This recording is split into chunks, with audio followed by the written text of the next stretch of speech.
Humans have had a close relationship with animals for thousands of years. Scientists agree the domestic dog has been a trusted pet for around 15,000 years. And cats became part of the household from 10,000 years ago. And now it's estimated there are at least 600 million pet cats in the world. Exotic pets have also been kept for thousands of years. It's well documented that the Egyptians kept baboons as pets, and exotic animals kept in the home feature in many ancient texts. In modern times, the keeping of exotic pets has increased. A staggering statistic is that there are more tigers in the U.S. alone than there are in the wild. Animal owners truly believe they are playing a role in preserving the numbers of exotic animals. But on the other side of the debate, there are those who believe it is a cruel practice to keep any animals in captivity. This series explores the issues from both sides, from those who know the dangers, but see the benefits, to others who condemn the keeping of exotic pets. Their stories follow.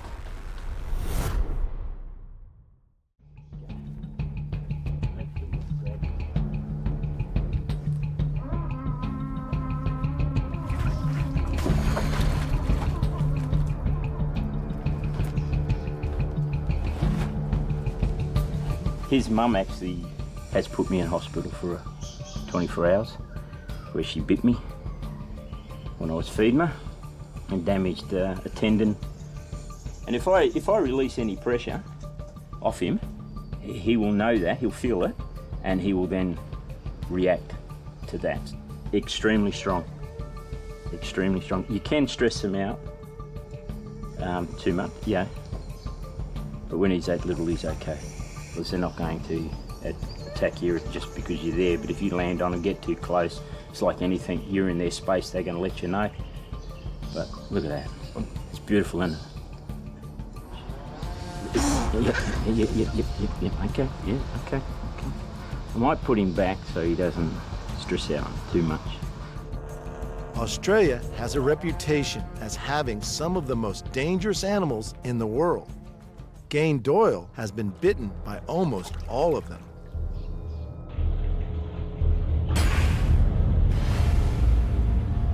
I'm not pulling out the other olive though, because then we'd have a lot more blood shots. At over 12 feet long, the olive python is Australia's second largest snake. And although it's not venomous, it regularly preys on rock wallabies and even small crocodiles, ambushing them from under the water. These have got, of course, large teeth. There's over 100 teeth in the mouth on one of these. Very, very strong, extremely strong snake that can make you feel uncomfortable.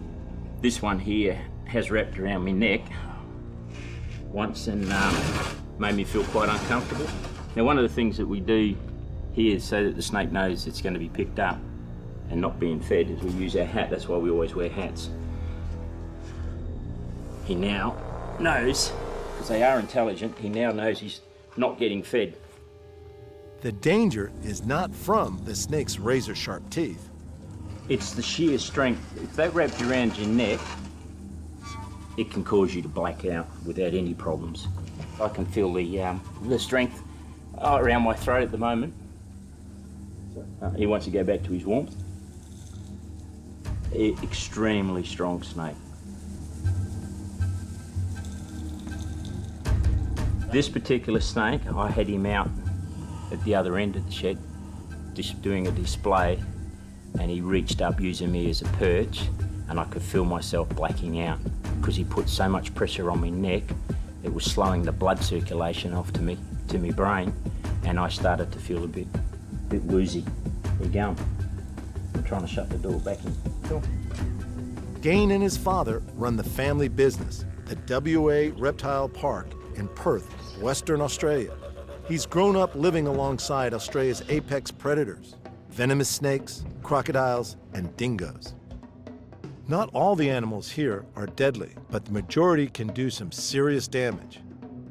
There are some you could keep as pets at your own risk. There are some pythons that have a few attitude problems, and want to bite or wrap around. You just got to be aware of all that. But, as a pet, they're pretty easy to keep. I mean, Lacey there, he's really easy to keep and he's quite friendly, but there's always that chance that something can go wrong. I like him. Yeah? Yeah. What have we got here, Gane? This is a lace monitor from the eastern states.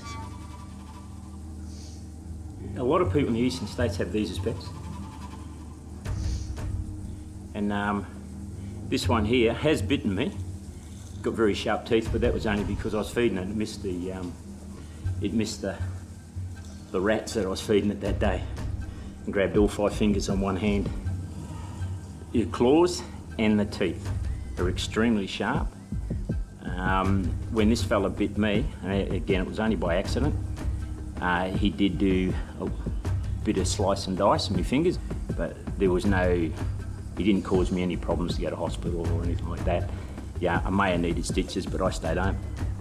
I don't like going to hospital too often. Oh, this one's pretty cool. When you actually feed this fella, we give him a scratch on the back. He arcs up the back like he enjoys it. Emotion, no. Personality, yes. This fella has his own little personality. And look at that. He's beautiful, isn't he? Closely related to the Komodo dragon, Lacey may be a friendly monitor, but the tools he uses to prey on small mammals and birds in the wild leave their mark on his handlers too. He's just using them and he's just hanging on, so the points go through. I mean, our skin's soft compared to them. So that's, you get that all the time. I never worry about any little scratches or anything like that. It's part of the job, getting bitten or scratched or whatever, it happens. It's not the nicest of feelings, being bitten.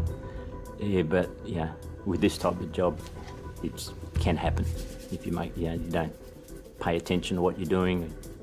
A small scratch or even a large bite from a monitor lizard or a crocodile may not bother Gane too much, but surely a tag from one of the world's deadliest snakes would slow him down. Australia have 17 of the top 20, and this is one of them. And this is one of our local snakes for Western Australia, which is a dugong, which is a brown, but it's our local one around the Perth area. This one here got me in 2016. He wasn't in this cage, he was in another cage, and I was cleaning him out, and I had the words go through my head, turn on the light, and I didn't turn the light on. I hooked him, and he grabbed me. So I don't know which end I was trying to lift, and he actually bit 2 fingers and envenomated me. It was about 25 minutes before I felt any effects, and then spent 30 odd hours in hospital getting one lot of antivenin, and my kidney stopped working. So I guess now that we've got a special relationship, me and him, he's had a piece of me and I've had a piece of him. It's just extremely nice snake. Not only does Gane still consider the snake that could have killed him to be an extremely nice snake, he takes full responsibility for the incident. He knows only too well how serious the consequences can be if you make a mistake with a deadly predator. If you get too, a bit blasé or anything like that, and you take your brain out of gear, you can make a mistake, and every now and then you do that, and some can be fatal, or you can end up being crook. I mean, I've made 2 mistakes with 2 venomous snakes in 40 odd years, and it's knocked us around and all the rest of it. But my fault, not the snake's fault, because I was choosing to do something that I shouldn't have done. While it's certainly unconventional, Gane forms rewarding bonds with animals that many would never consider having as pets.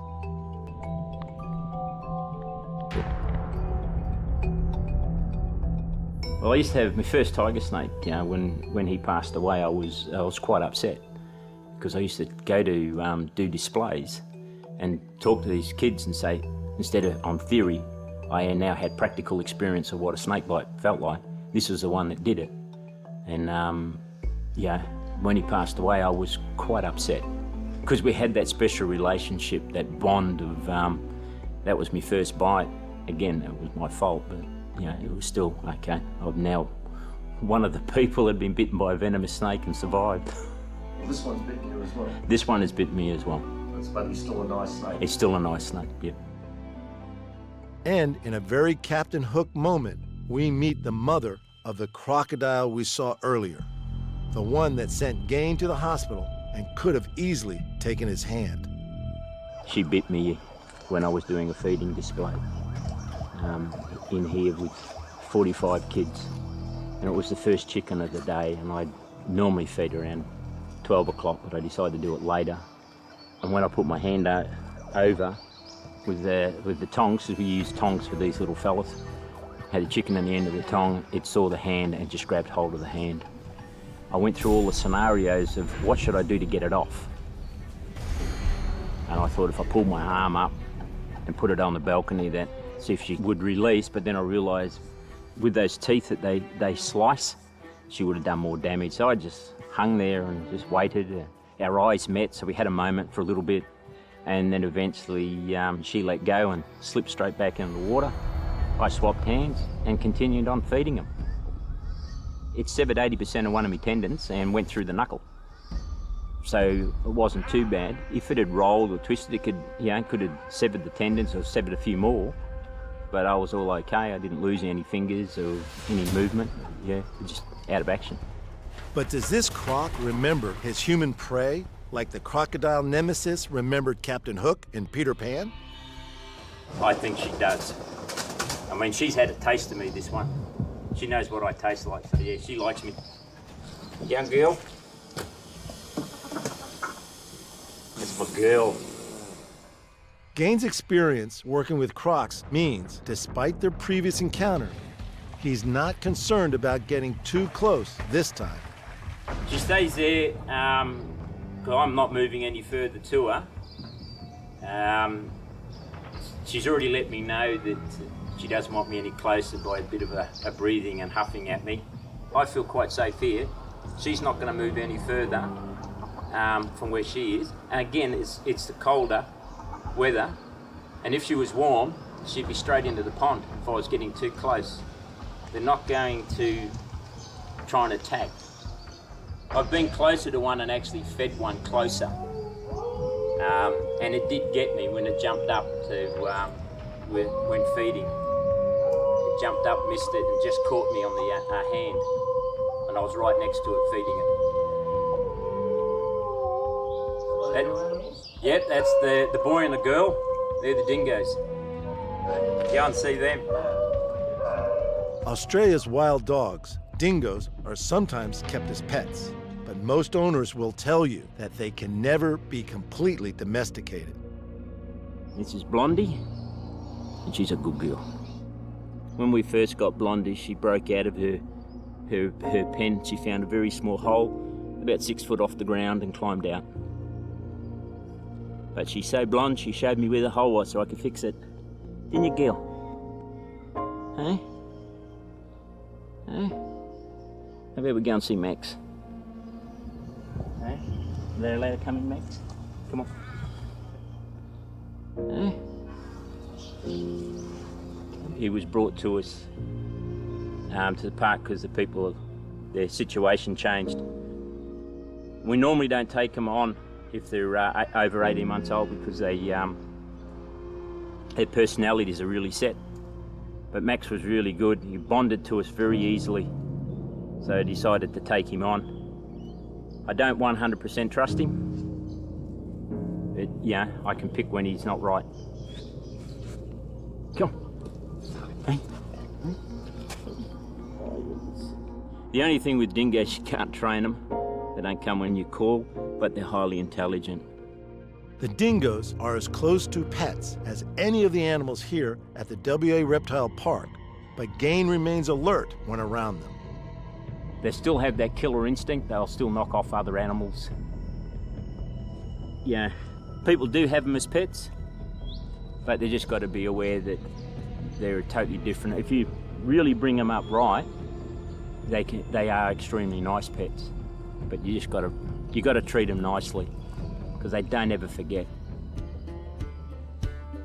Having been strangled by a python and bitten by crocodiles, lizards, and deadly venomous snakes, there's still one animal here that Gane won't get close to. I never trust a wombat. Never turn your back on a wombat.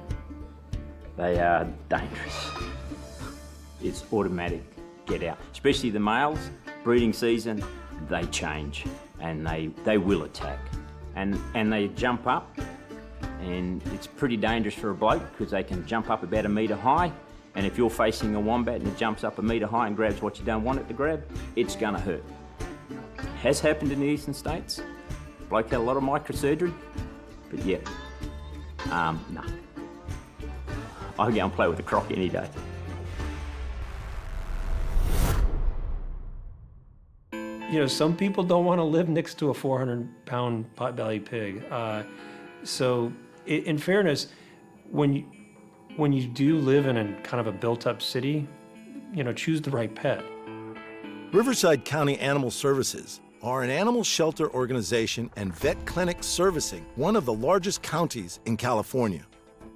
We cover everything from the city of Riverside, which is a large metropolitan area, all the way out to areas out in the Coachella Valley, which are just undeveloped open areas of natural desert. So we get a little bit of everything. Each year, they respond to thousands of calls from the public, picking up stray dogs, cats, and the occasional, more unusual lost pet. Riverside County Animal Services, we are a sheltering service to all the stray animals that come in. And of course, we handle a lot of field service work, and that's our officers out in the field retrieving mostly stray dogs and stray cats, and the occasional stray crazy thing, you know, whether it be the occasional monkey, alligator, Burmese python, or somebody keeping a deer as a pet. We got a call one afternoon that a woman, her 2 dogs, had cornered an alligator in her backyard. My dispatcher gets on the radio, dispatches it to me, and I kind of made a smart aleck remark of, sure, I'll go pick up the iguana, thinking that they just saw an iguana and thought it was an alligator. I rolled up to the house, got out of my truck, see 2 dogs barking at something in the corner, walk over, tell the woman to grab her dogs, and sure enough, there's an alligator in her backyard. It's interesting because we get a lot of different snakes that come from like where they come into people's yards, but we have interesting calls too where someone will call for a snake like this. I had a snake just like this, Southern Pacific, that a person called us that they found this snake in their yard and they were in the middle of the city of Riverside and they conveniently had it contained in a terrarium. And so when I GPSed the address to try to re-release the snake, I was just thinking to myself, there was no way that this snake ended up in the middle of downtown Riverside surrounded by blocks and blocks and blocks of residential housing. So they obviously went on a trip to the mountains, who knows what, took the snake out of the wild again, and then probably the wife or something was like, the heck no, you're not keeping that snake. And so they called, you know, animal control and said, oh, I found it in my yard, you know. But stuff like that happens fairly frequently.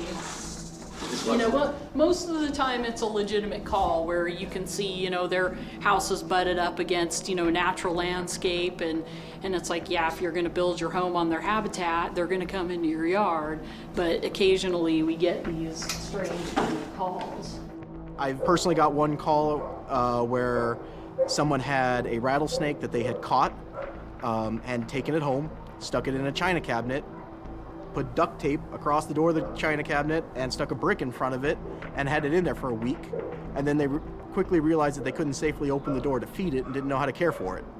So they ended up calling for help, and I ended up having to go in and remove the rattlesnake out of a china cabinet. So that was a pretty poorly thought out plan. And it's often poor planning and lack of knowledge that puts exotic pet owners and their neighbors in danger. The animal, when it ends up doing something really bad, the person always says, but he was always so calm and never showed any signs of aggression. But it just takes one time, right, for that person to suffer serious injuries and in some cases death. So the onus is really on that person that owns the exotic, legally if they have it permitted, to protect their fellow neighbors.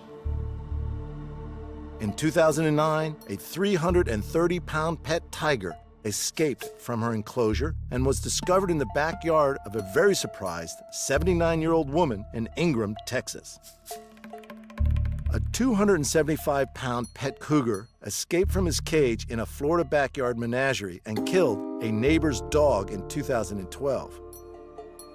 And in 2017, a classroom of third graders were surprised to find a 4-foot-long boa constrictor inside their classroom. Officers believe the snake may have been an escaped pet from a nearby house. Well, you know, when people are having a pet that's a dangerous, you know, they know how to handle it, but the neighbor doesn't, or the little kid next door has no clue on, you know, that you have a dangerous exotic pet. That's where you as the pet owner need to make sure, just like, you know, in the dog world, if you have a large dog, you want to be responsible, make sure it doesn't get out. And same thing, if you have a dangerous exotic animal, and it doesn't mean it has to be a big animal. A monkey, for example, can bite people, which we had happen in one of our cities that we had to respond to. A monkey bit a person at a pizza place because the person thought it would be fun to have a monkey on their shoulder at a pizza place.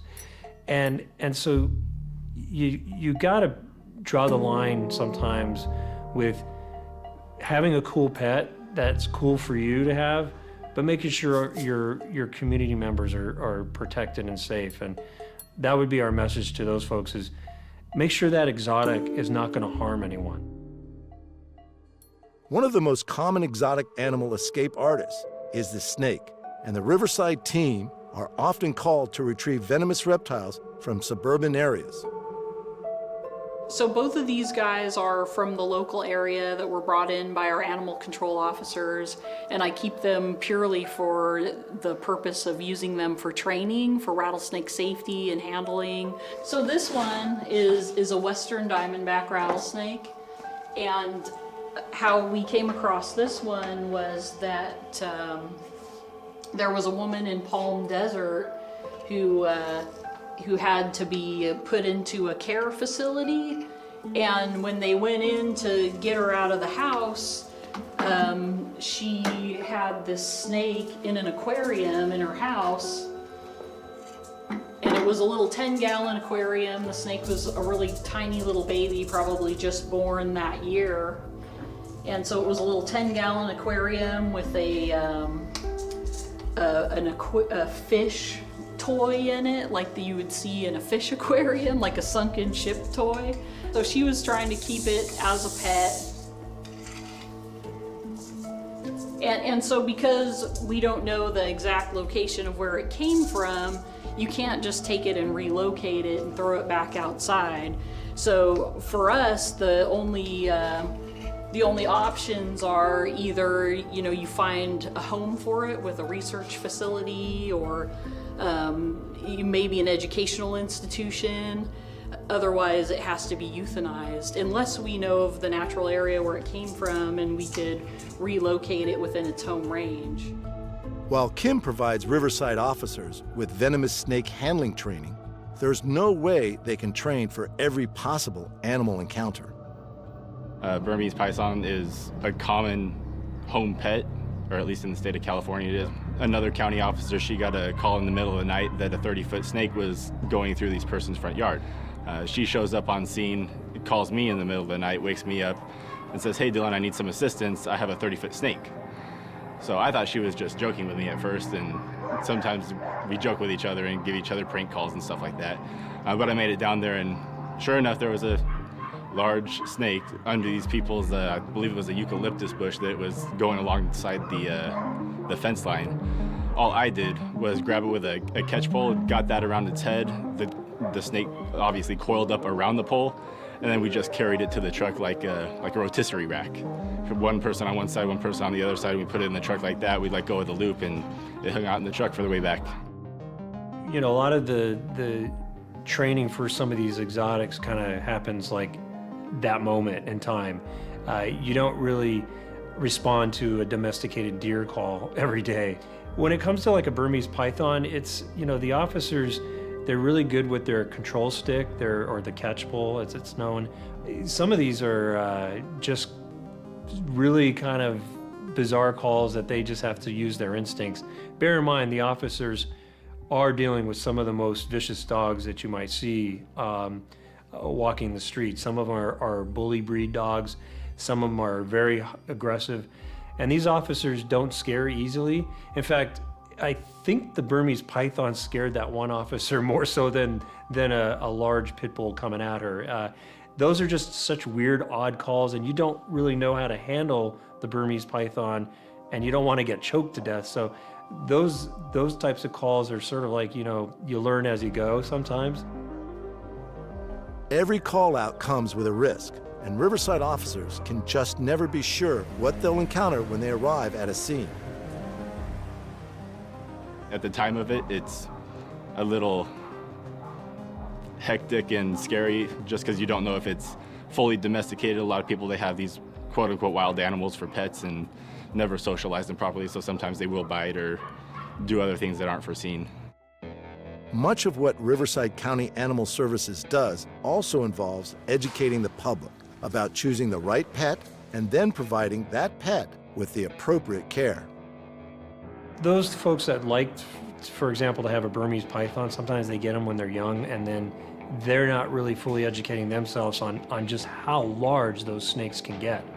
And it's not the easiest pet to care for once it's an adult pet. I mean, they get 20 to 30, they get very long and very wide. And when you go out of town and you ask your buddy to, feed your pet, make sure the buddy knows how to close the tank of the Burmese python securely, because that's when you get into problems where, the next door neighbor finds out that you have a 20-foot Burmese python.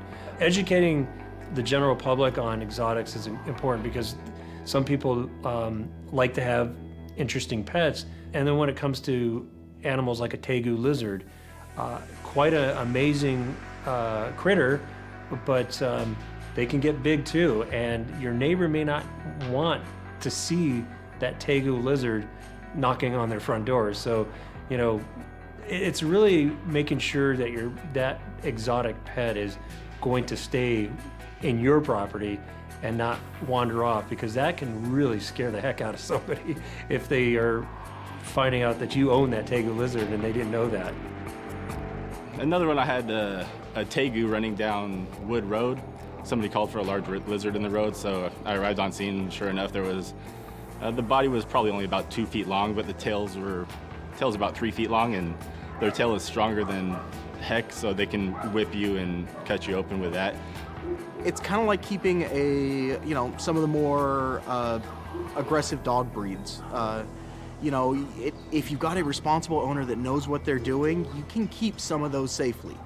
And then there's some things that you just shouldn't have. When we walk into a house and somebody's caught a rattlesnake from out in the desert and it's in an aquarium, it's a venomous snake. Nobody should be keeping those as pets. Boa constrictor, there are responsible people out there that can keep them as a pet, but it's not a pet for everybody. Most people probably don't have the skills, the ability, the finances, just the space to keep something that can potentially get as large as those are going to get. We're in the business of promoting responsible pet ownership, whether you own a dog, a cat, or a rabbit, or a horse, a tortoise. We always want people to love that animal and make it part of your family. We don't really have any strong opinion one way or the other when it comes to exotic pets. We just don't like when somebody no longer is interested in being the pet owner of said exotic pet, and then they just release it into the wild and scaring their neighbors, or also shamefully allowing that animal to suffer because it could get hit by a car just like a dog or a cat, or it goes off into the wild and gets killed by other critters. But it's shameful when the pet loses its charm and then they think, oh, I'll just dump it in the riverbed, or I'll just release it. If you have an exotic pet, know how long that pet will be in your life. A tortoise, for example, can live 70, 80, 90, 100 years. So you might want to put the tortoise in your will and know that your son is going to be caring for the next 50 years of that tortoise's life. That's the only thing we'd like to share with people that are interested in exotic pets is know it's a part of your family. And when it loses its charm, don't forget, you're still the pet parent. The officers at Riverside County Animal Services have dealt with everything from escaped emus to roaming reptiles. And when it comes to exotic animals, they've seen firsthand that too little knowledge can be a dangerous thing. I think that, at least here in California, for the most part, with stuff that could kill a human being, I think that those who have them that do it legally are able, okay, but they have to reach such a bar. There's such a high bar for them to get to those proper permits and stuff.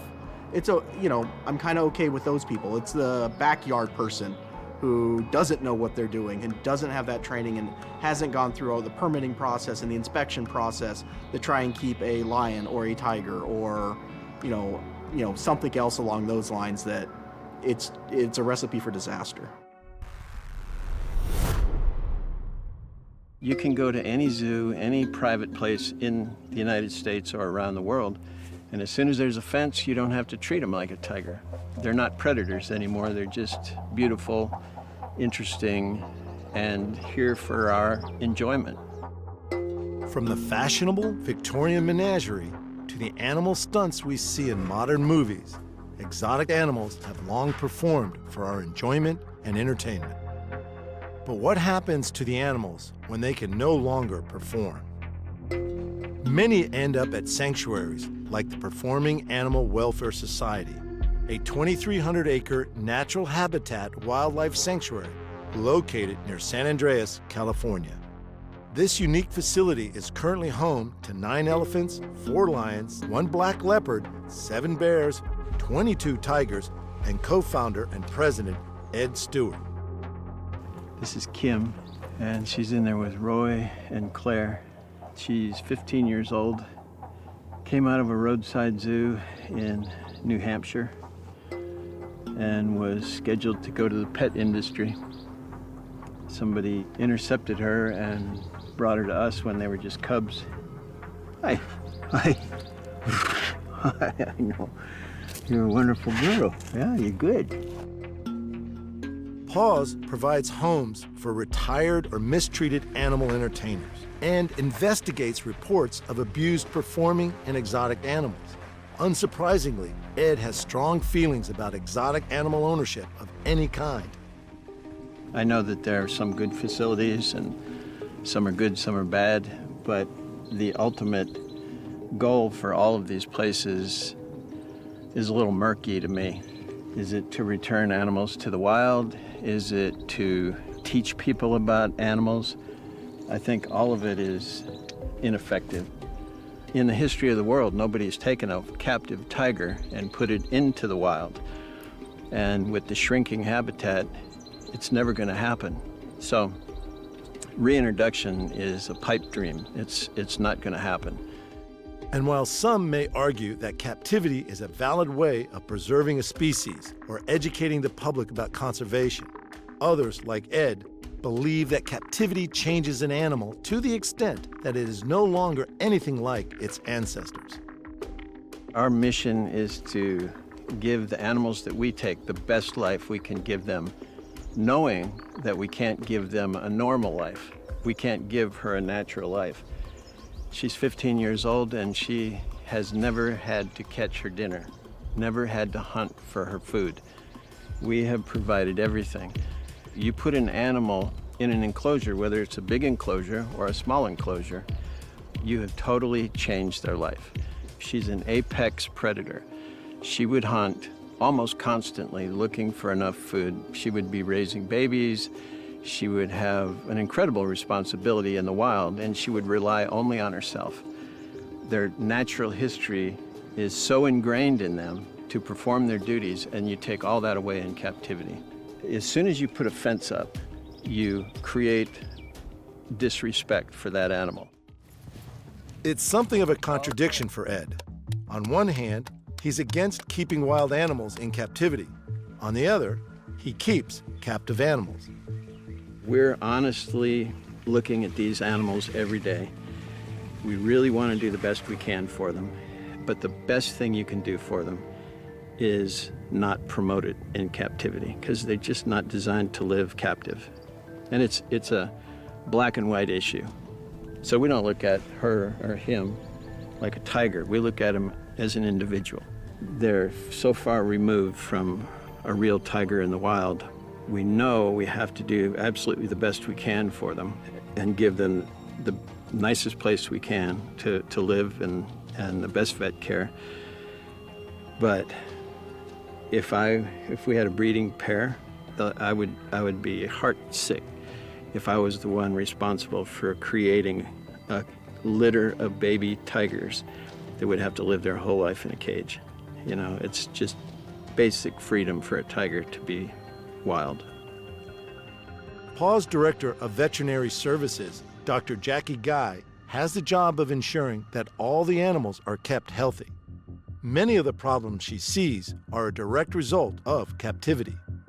Animals in captivity, especially wild animals in captivity, can develop all sorts of problems that are unique to captivity that aren't found in wild populations. So as a captive wildlife veterinarian, I would say probably 95% of the problems that I'm seeing in my patients are related to captivity in one way or another. An example of that is, this is a tiger. These are radiographs or x-rays of a tiger's spine he's an adult. He's not an old man by any means, but he's a mature adult. And he's got significant arthritis that, you know, would not be seen in a wild tiger. This is an early onset of really severe arthritis.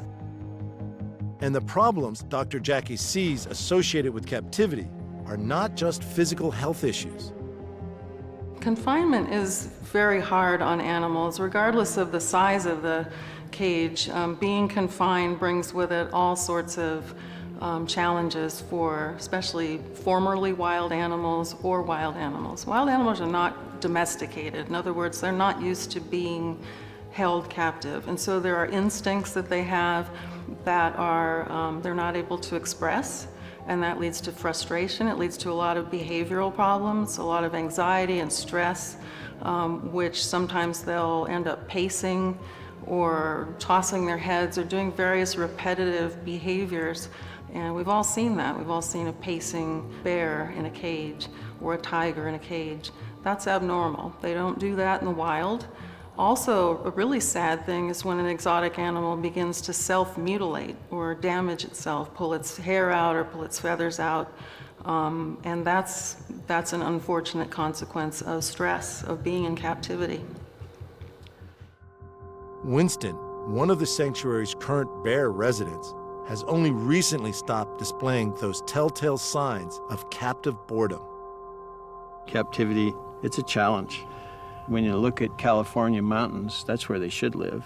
The Smoky Mountains, Florida, they're all over the United States.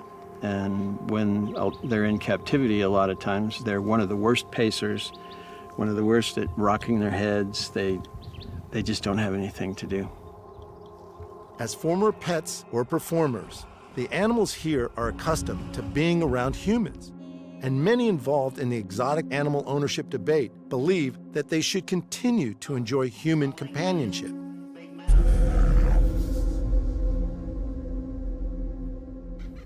Hey, girls! Mara, let go! Come on, girls, let go! Come on, Tika! What a good girl. What a good girl. Mara, let go! Come on, young lady. Good girl. I see. Oh boy. Oh boy.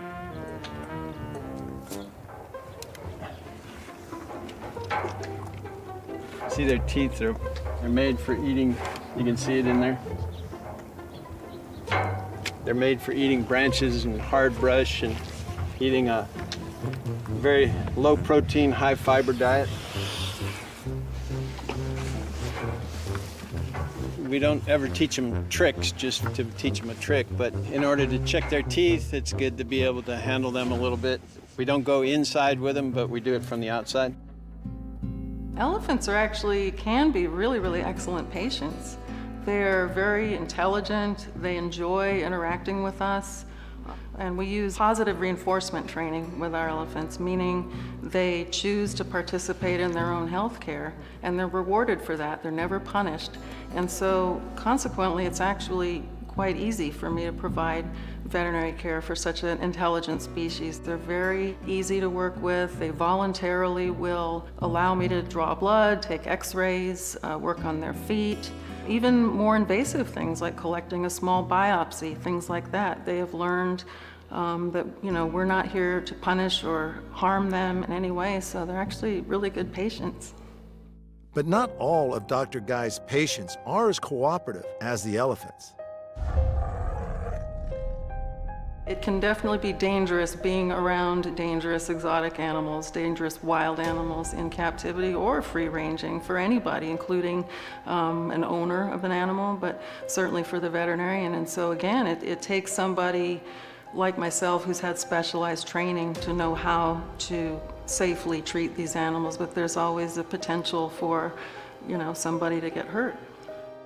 And although Ed feels that captive exotics are no longer the predators they would be in the wild, even he has no doubt they remain potentially deadly. Predators know that they're predators. They don't know why, maybe, that they're focused on vulnerable things, but they do. Somebody with crutches, somebody in a wheelchair, somebody who's lagging behind, they know, even though they don't have to, it's just part of their nature to stalk and maybe hunt. And while many owners of exotic pets do provide for all their needs, caring for such unusual animals proves too difficult for many, and they often arrive at sanctuaries with a host of health issues. We have right now the second oldest African elephant in the country living here. It's almost like a retirement home in some ways, especially for elephants. They're getting old. They have arthritis before they get here. Sometimes they have foot problems, toe problems, infections, or bone problems. And so you just want to give them as many good years as you can. In a sanctuary situation, you rarely see, young, healthy animals in need of placement. They are oftentimes the product of almost what I would call a puppy mill for tigers, where they're just breeding and breeding and breeding, sometimes for photo shoots and things like that, with no regard for what happens to them after that function is complete, when the tiger is too big to handle or too big to use in public contact or films. A lot of times they're viewed as disposable, and most of them are unhealthy. They'll come to us with all sorts of issues, vision problems, crooked legs, arthritis, early kidney disease is very common.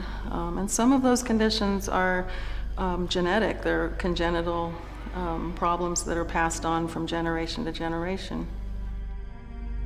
For many animal advocates, freedom is the ultimate goal. But once an animal is already in captivity, options are limited. We do what we can, but we can't give them what they should have, and that's their total freedom. Nothing would make us happier than to release these guys to where they should be. But the fact is, they would not be able to do it. They wouldn't have a herd, they wouldn't know what to do, and they'd probably die within a few weeks or less. Okay, we gotta go. We gotta go. You can't eat this whole bucket. Our happiest times are when we see them up on the hill like this, grazing on fresh green grass.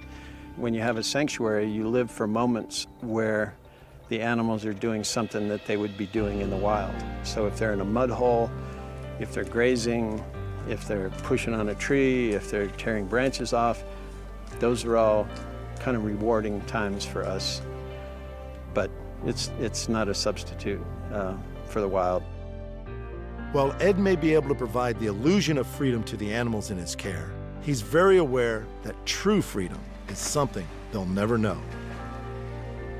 If any of these animals could go free, if all of them could go free, we would load them up tomorrow and take them home, take them back and let them go. And I think it's a responsibility for us to tell people the truth about captivity, at least our point of view. And if we don't win the argument, that's okay. We're not going to beat anybody over the head. But I think if you take a step back and look at captivity, it hasn't worked. It's bad for individuals. It's not helping species. So it's time to change the model. Go to the woods, go to the creek, turn over some rocks, look at the animals, teach your children respect for nature, just basic respect for nature. I think that's the starting point. And if we can't turn it around, we can't turn it around, but let's not make tigers and bears and elephants live in enclosures for the rest of their life, generation after generation after generation, for really no reason.